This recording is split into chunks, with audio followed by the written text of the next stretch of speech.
suis directeur du plateau Mistral depuis son ouverture, depuis le 18 novembre 2006. On fêtera le 10 ans là, en quelques mois.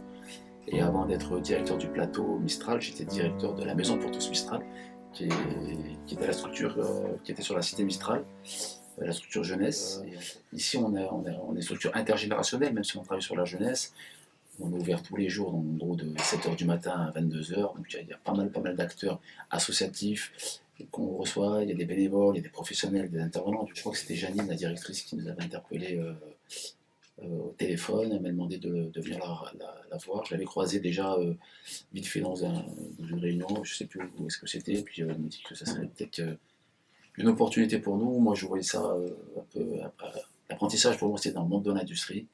Et c'était pas trop dans le milieu associatif, et en particulier dans le social, dans le socioculturel. Du coup, j'y suis allé un peu comme ça pour voir et découvrir ce qu'il en était exactement. Et on s'est juste aperçu que financièrement, c'était intéressant pour nous. Et surtout, il y avait une vraie plus-value. Du coup, on a fait un profil de poste, on a envoyé ça à Arobase. Arobase, il y a eu une espèce de présélection faite sur dossier au niveau d'Arobase. On a eu 6 candidats retenus, et en définitive, on en a reçu 5 parce qu'il y en a une des 6 qui a souhaité faire autre chose, ou qui avait trouvé autre chose.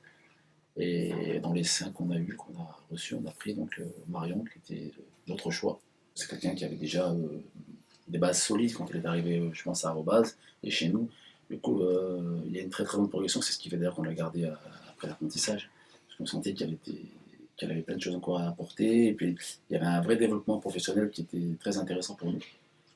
Et elle, je pense qu'elle s'est épanouie toute la période où elle était restée avec nous. Elle a vraiment profité de ça. Donc, elle était sur 2 volets. Donc, un volet qui était plutôt, on va dire, l'animation culturelle à travers les pratiques culturelles, et sur le public plutôt féminin, parce que c'était un besoin qu'on avait identifié sur la structure.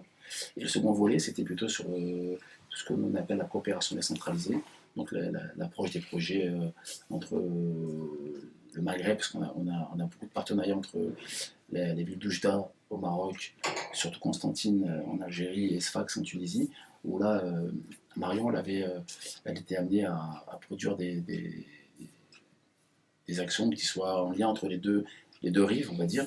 Et on a pu se rendre en Algérie et recevoir des jeunes ici. Donc elle encadrait des séjours, des actions d'échange à l'étranger, en Europe aussi, mais en particulier en Afrique du Nord, et puis pareil ici sur la structure.